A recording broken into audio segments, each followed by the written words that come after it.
This is Gumout's Pushing the Envelope. The restrictor plate is a sacred piece of equipment when it comes to NASCAR. Teams are not even allowed to touch the restrictor plate that they're going to qualify with or they're going to race with. Now remember, we only run the restrictor plate at Daytona and Talladega. The restrictor plate goes right here between the carburetor and the intake manifold. It restricts the airflow to the engine. It will take an engine that makes over 800 horsepower and cuts that horsepower in half to just a little over 400 horsepower.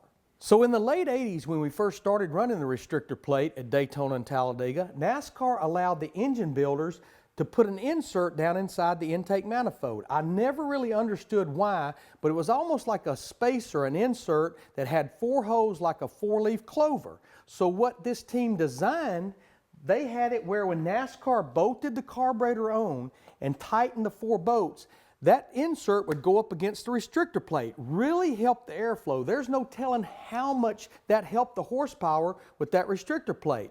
And then they had it designed when NASCAR would unbolt the carburetor after qualifying or the race, that insert would fall back down in the space that it needed to be in. How they got caught after qualifying at Daytona or Talladega that year, when they unbolted the carburetor, the insert stuck against the plate.